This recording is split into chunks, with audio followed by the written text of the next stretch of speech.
On the way 1.0 চ্যানেলে আপনাদের স্বাগত জানাই।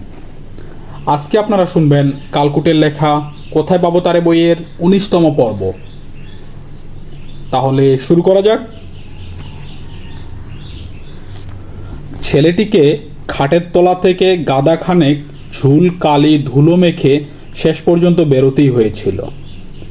আর বেরিয়েই সামনে সারবন্দি দাঁড়িয়ে বাবা, মা, দিদিমা, দিদি, মেজদা, তার সঙ্গে আরেক পাশে পিসিমা, তার ছেলেমেয়েরা। ইন্দির নিশ্চয়ই বাইরের উঠোনে ছিল, কারণ ঘরে ঢুকবার অধিকার ওর ছিল না। ছেলেটি চোখ তুলে তাকায়নি, কেবল তার গাল দুটো আর পিঠটা সুরসুর করছিল কখন শাস্তি নেমে আসবে। কিন্তু তার বদলে প্রথমেই বাবার হুঙ্কার শোনা গিয়েছিল, দেখো গরুচোরটাকে দেখো। গরুচোর? ছেলেটি একবার চকিতে সকলের দিকে না তাকিয়ে পারে না। তার মধ্যেই সে দেখতে পায় পিসিমার গম্ভীর বিষণ্ণ মুখেও একটু হাসির ঝিলিক খেলে যায়। তিনি আঁচল চেপে দেন মুখে। তার ছেলে মেয়েদের মুখও হাসি হাসি, এমনকি মায়ের চোখে জল থাকা সত্ত্বেও ঠোঁটের কোণ দুটো টিপে ধরেন, যেন তার হাসি পেয়ে যাচ্ছিল। তার চেয়ে অবাক দিদির ঝলসানো চোখ পাকানো থাকলেও মুখে হাসি ফুটে ওঠে, কিন্তু শব্দ পাওয়া যায় না। শরীরটা কাঁপতে থাকে। কেবল মেজদার ডগলাস ফেয়ার ব্যাংকসের খেপাচণ্ডী মুখে হঠাৎ একটা অবাক জিজ্ঞাসা দেখা দেয়। সেও বাবার দিকেই তাকায়, কারণ ছোট ভাইয়ের জিজ্ঞাসাটা তার মনেও ঝলক দেয়, বাবার গরুচোর বলার অর্থ কী। ছেলেটি ভাবে, সে আবার গরু চুরি করলো কবে, কখন, কাদের গরু? আর গরু চুরি করে সে করবেই বাকি। কিন্তু 10 বছরের ছেলেটি প্রতিবাদ করতে সাহস করে না। আবহাওয়া মোটেই সুবিধার নয়। এমনিতেই কি শাস্তি তার কপালে আছে সে আন্দাজ করতে পারছিল না। তার উপরে গরু চুরি করেনি এই কথা বলতে গিয়ে বাবাকে খেপাতে সাহস পায় না। তবে পিসিমা, সাধু পিসেমশাই সবাই জানেন গরু সে চুরি করেনি। তারপরে শুরু হয় জেরা, কিন্তু আশ্চর্য, বাবার দিক থেকে নয়। জেরা শুরু করে দিদি, বাকিরা সব শোনেন। কেবল মেজদারই হাত নিষ্পিস। একটা ফাইট না ঝাড়তে পারলে ওর শান্তি হচ্ছিল না। তবে বড়দের সামনে সে স্বাধীনতা ওর ছিল না। কিন্তু জেরার জবাবে ছেলেটি যা বলছিল তার কার্যকারণ মাথা মুন্ডু কেউই বুঝতে পারছিল না।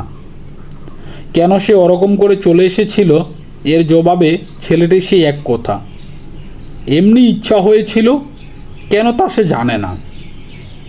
মায়ের আর ধৈর্য থাকেনি।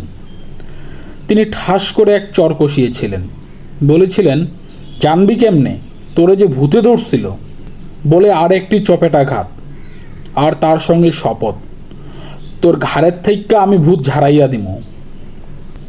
আর একটি চপেটাঘাতের আগেই পিসিমা মায়ের হাত ধরে ফেলেন, আর মা ফুপিয়ে কেঁদে উঠে বলেন, না ঠাকুরঝি, হতাশে আজ 4 দিন আমার গলা দিয়া ভাত নামে নাই, চোখের পাতা বুঝি নাই। পিসিমা মাকে প্রবোধ দিতে আরম্ভ করেন। দিদিমা ছেলেটির গায়ের ঝুলকালি পরিষ্কার করেন, আবার তার মধ্যে 2-4 ঠনাও লাগান। দাদিন মারিতে মারি ঘষে গালাগাল দেন, শহীরা বান্দর, অর্থাৎ শহুরে বাদর। আবার থান কাপড়ের ঘোমটা খসে যায় বলে সেটাও তাড়াতাড়ি টেনে দেন। জামাই যে কাছেই দাঁড়িয়ে। আশ্চর্য এই, বাবা তখন একেবারে নিস্পৃহ, জামা ছাড়তে ব্যস্ত হন। ওদিকে পিসিমা তার কন্যাকে নির্দেশ দেন মামার জন্য একটু তামাক সাজতে। তারপরেই এক হেসকায় দিদি টেনে নিয়ে যায় ছেলেটিকে। উদ্দেশ্য নাকি ছেলেটিকে স্নান করিয়ে পরিষ্কার করবে, যার অর্থ আরও কয়েক প্রস্থ ঠোনা ও চুল টানা। মেজদা ওত পেতেই ছিল, কিন্তু সুযোগ পেতে পেতে সেই বিকেলে দল বেঁধে খেলতে বেরিয়ে একখানি মক্ষম ফাইট না দিয়ে ও ছাড়েনি। অথচ মা, বাবা, দিদিমা সবাইকে পিসিমা বলেছিলেন, যাওক তবু শ্যামরাটা পলাইয়া আইছিল, তাই সকলের লগে একটু দেখা হইল। কেবল গরু চুরির অভিযোগটা আর ওঠেনি। গাজীর কথায় আমি সেই ছেলেটিকেই দেখতে পাই, যাকে আমি কোনোদিন ছাড়িয়ে যেতে পারিনি। সেই যে অবুঝ অচিনের টানে কোথায় চলে যায় জানে না, যে ঘর পালিয়ে খেলতে যায়, খেলতে গিয়ে হারায়ও কুলে, জানে না কার টানে কিসের সন্ধানে। কেবল অবাক লাগে গাজীর কথা শুনে, চোখে ওর দুষ্টামি। ও গাজী না পাজি, কিন্তু ও কি অন্তর্যামীও? ও কি আমার পিছু পিছু আসে সেই জন্মলগ্ন থেকেই?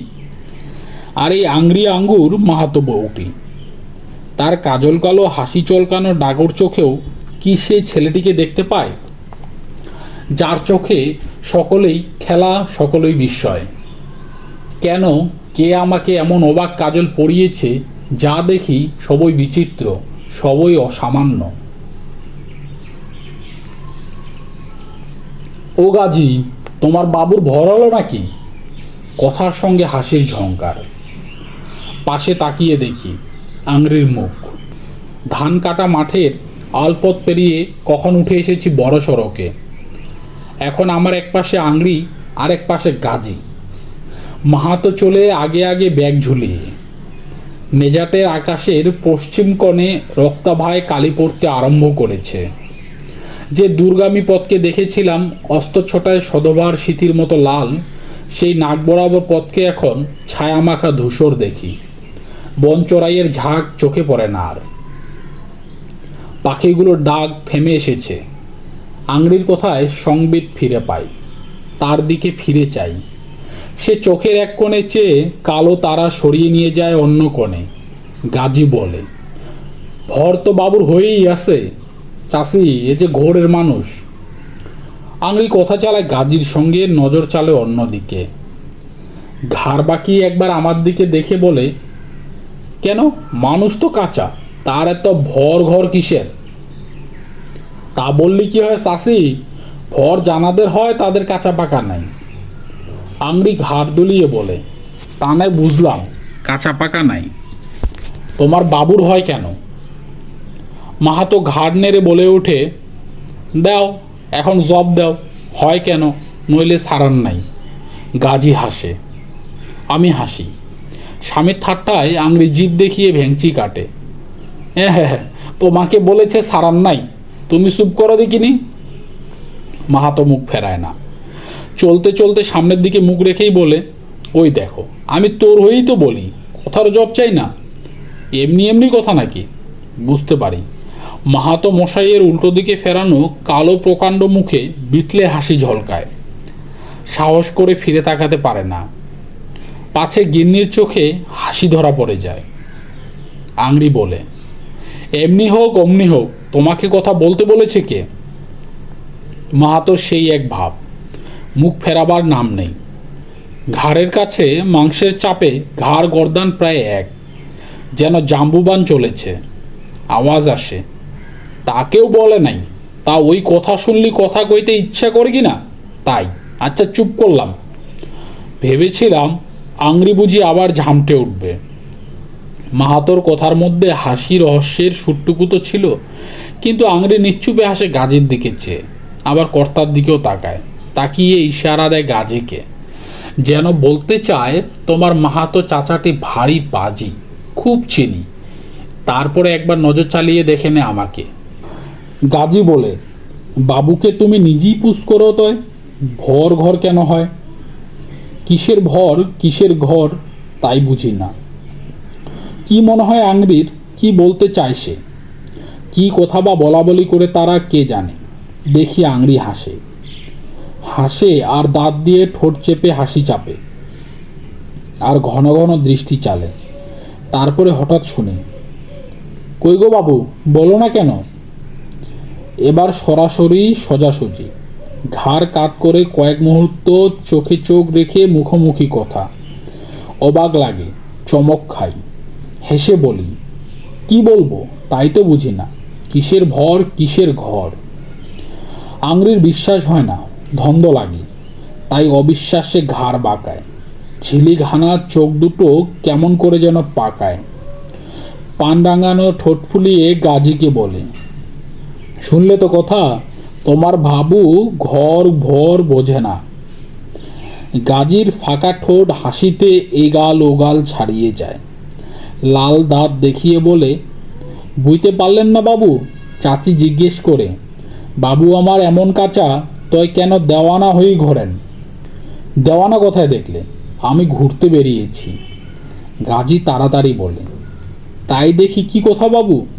ভাব দেখি কথা হয়, কথা শুনি কথা হয়।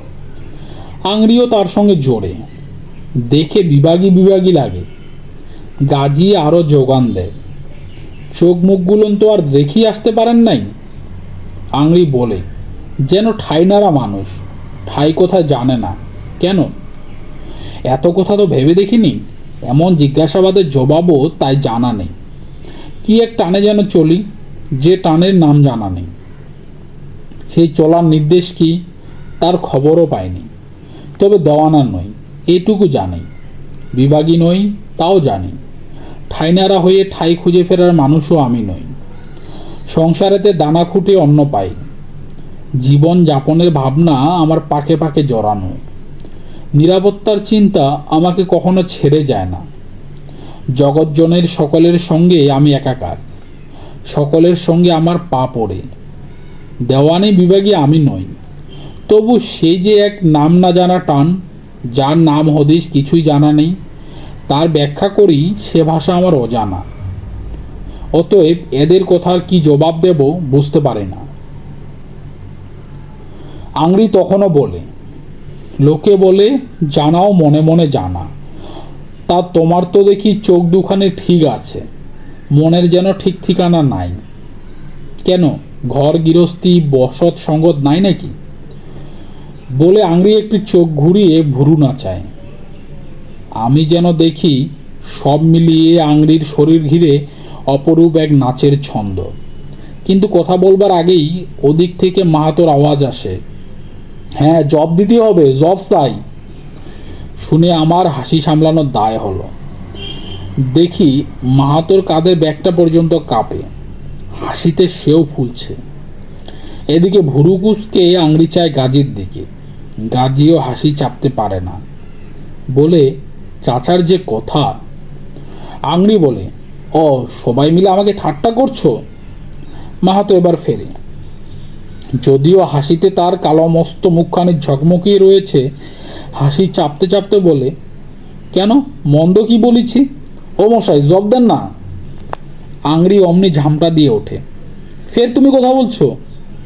মাহাতো তাড়াতাড়ি মুখ ফিরিয়ে কয়েক পা এগিয়ে যায়। যেতে যেতে বলে, আচ্ছা আচ্ছা, আমি আর কিছু বলবো না।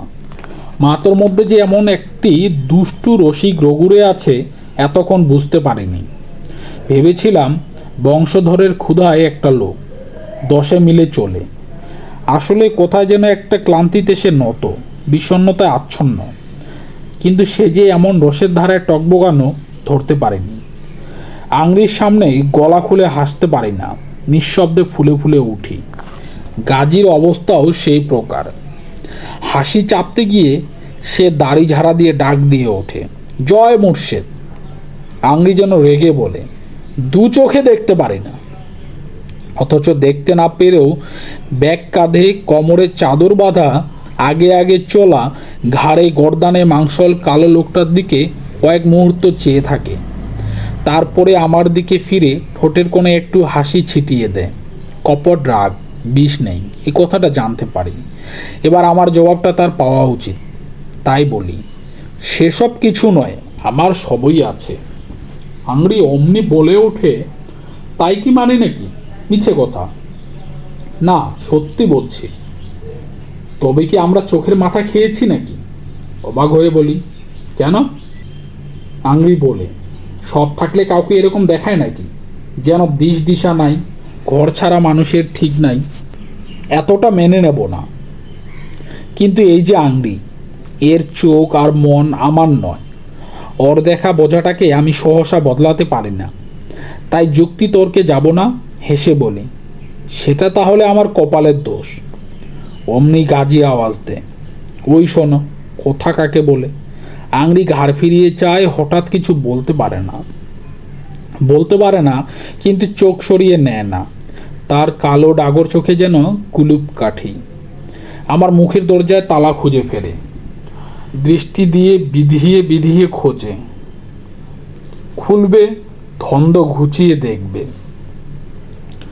ওদিকে মাহাতো দাঁড়িয়ে পড়েছে, দূরত্ব কমিয়ে সকলের সঙ্গ ধরে আমাকে বলে, উইটি মশাই, আপনার ঠিক কথা নয়।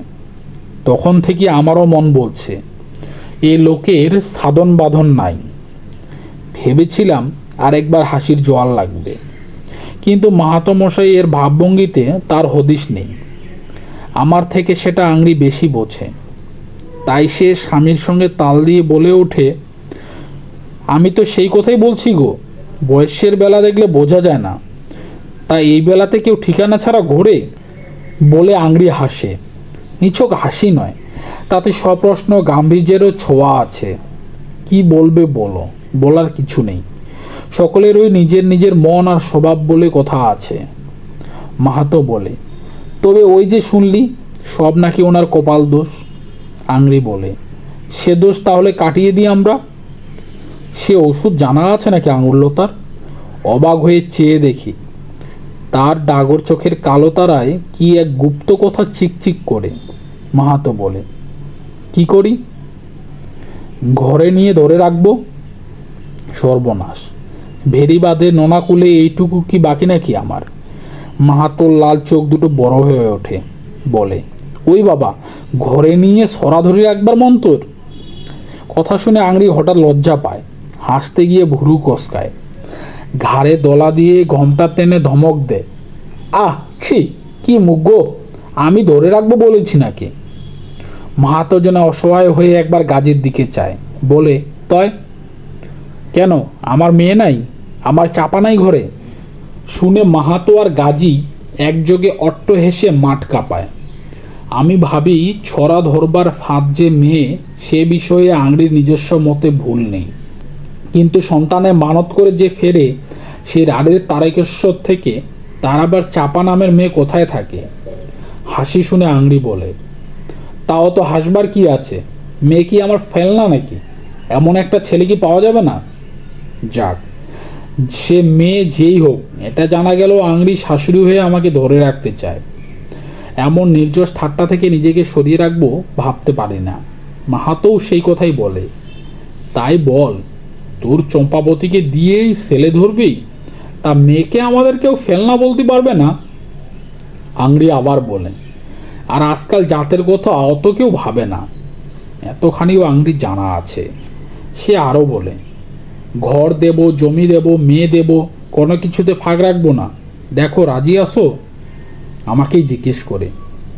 এমন দুর্দিনে এরকম ঘর জামাই ব্যবস্থা মন্দ কি? হাসতে হাসতে বলি, আর আমি চোর না ডাকাত সে ভাবনা নেই? আংড়ি বলে, তা আমরা বুঝবো। তাও তো বটে, আংড়ির তাতে থোড়াই ডর। ডাকাতে রক্ত আছে তার হাতে, বেশিও এদিক ওদিক করলে তার ব্যবস্থা সে নিজেই করতে পারবে।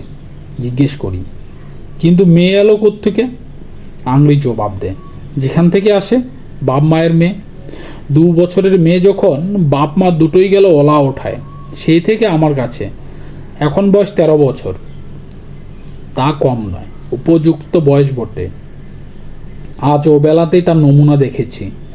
লঞ্চে উঠতে গিয়ে সাঁকো থেকে পাকে পড়ে যাওয়া সেই ভোট জড়ানো বউ, কিন্তু এদিকে সন্ধ্যার ছায়া কখন অন্ধকারে হারিয়ে গিয়েছে। কতক্ষণ চলেছি তার হিসাব নেই। খেয়াল হলো মাটিতে ছায়ার নড়াচড়া দেখি মাথার ওপর প্রায় 8খানা চাঁদ অন্ধকারের সঙ্গে লড়ে। তাতে আলো আছে, অন্ধকারও দূর হয় না। দুইয়ের এ ভাগাভাগিতে সকলই স্পষ্ট অস্পষ্টের মাঝামাঝি খেলা করে। দূরে গাছের অস্পষ্ট অবয়ব দেখা যায়, চেনা যায় কেবল মাঠের মধ্যে 2-1টি নারকেল সুপারি গাছ। ঝিঝির ডাক সহসা যেন চড়াসুরে বেজে ওঠে। আংড়ি কখনো বলে, মেয়েও আমাদের দেখতে সুন্দর, তাই না? কি বলো গো?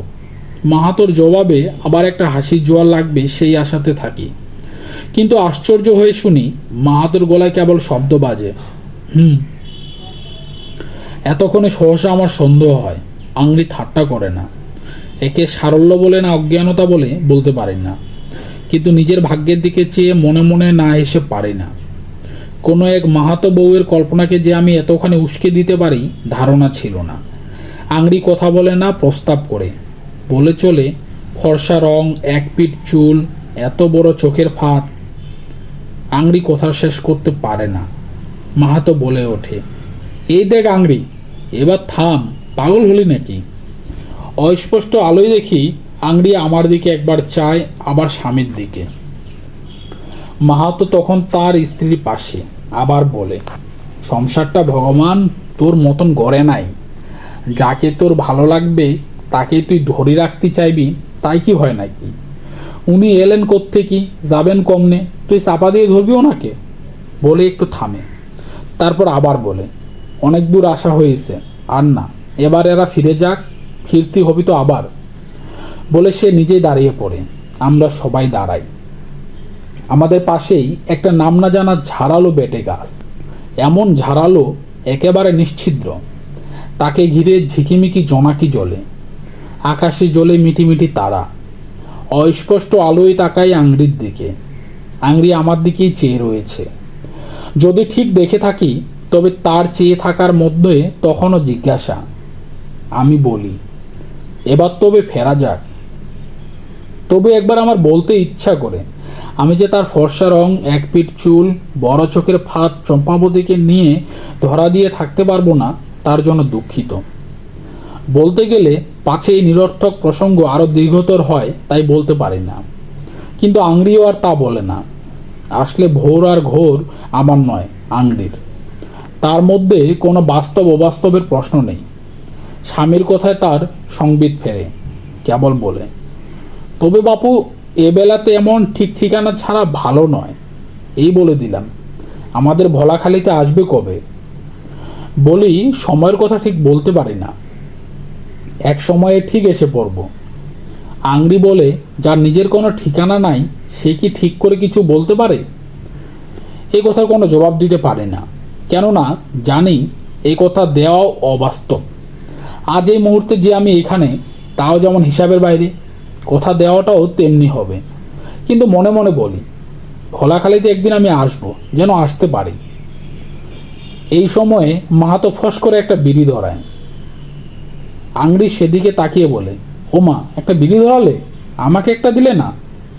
মাহাতো প্রায় ধমক দিয়ে বলে, না, বিড়ি খাওয়ানো তো বারণ, ডাক্তার স্তক বলেছে, তবু নিশা ছাড়তে পারে না। বলেই আমার দিকে ফিরে বলে, ও মশাই, আপনাকে তো জামাই করতেই চায়, আপনি একটু বারণ করেন তো। অমনি আংড়ি ঝামটা দেয়, দেখো, মিছা কথা বলো না, এখন কি 2-3টার বেশি খাই নাকি? তাই বা বলো, আমাকে নিশা ধরালে কে? রোজ একটু একটু করে খাইয়ে তুমি তো ধরিয়েছ। গাং চলছিল ডাইনে, একবার মোড় ফিরে বাঁকা স্রোতের বায়ে। কথা ছিল কোথায়, আসে কোথায়। ভাবলাম বুঝি এ নিয়ে লাগে। কিন্তু মাহাতো তাড়াতাড়ি সুর নরম করে বলে, আচ্ছা এটাই খাস, চল আর দেরি করিস না। আংড়ির রোজটা তখনই যায় না। বলে, দেখো না, অমনি দুষতে আরম্ভ করেছে। মাহাতো আমাদের উদ্দেশ্যে একবার হাত তোলে, বলে, চলি, সময় করতে পারলে ভোলাখালি আসবেন। খোলা প্রাণের নিমন্ত্রণ, জবাবের প্রত্যাশা নেই। সে পিছন ফিরে চলতে আরম্ভ করে। আংড়ি আরেকবার তাকায়, কথাটা মনে রেখো গো গাজীর বাবু, একবার এসো। গাজীর দিকে ফিরে বলে, তুমি তাড়াতাড়ি একদিন এসো। বলে সে চলে যায়। গাজী বলে, আসবো চাচি। আমি আর গাজীও ফিরি। কয়েক পা গিয়ে দুজনেই ফিরে যাই। অস্পষ্ট জ্যোৎস্নায় মনে হয় আংড়িও যেন ফিরে দাঁড়িয়েছে। তার হাত ওঠে না আঁচল ওরে বুঝতে পারি না। একটা অস্পষ্ট গলার ডাকও যেন শুনতে পাই, আয় গো বউ, দেরি করিস না। তারপর দুটি ছায়া ক্রমে মিলিয়ে যায়। আমরা আবার ফিরতে থাকি। গাজীর গলা একবার শোনা যায়, চাচি বড় ভালো লোক।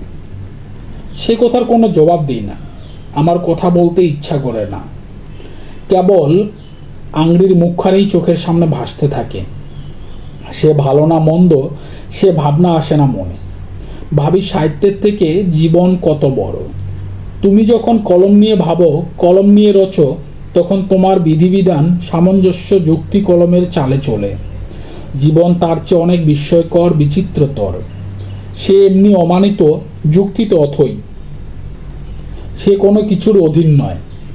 এই অধর অথৈকে সাধনা করো কলমের হিজিবিজি কেটে। হিজিবিজির নানান ছক, নানান সাধন বাঁধন, আংড়ি সেখানে নেই। সে তোমার মন ভুলানো নিটল গল্পে বাধা নয়, কিছুতে সে বাস্তব নয়। কিসেই বা তার যুক্তি? কেবল তার সেই মুখখানের সঙ্গে মাহাতের কথাগুলো কানে বাজে। ভগবান তোর মনের মতন করেই সংসার গড়ে নাই। যাকে তোর ভালো লাগে তাকেই তুই ধরে রাখতে চাস। যেন কেন রে তুই যেথা সেথা পারিস প্রেমের ফাঁদ।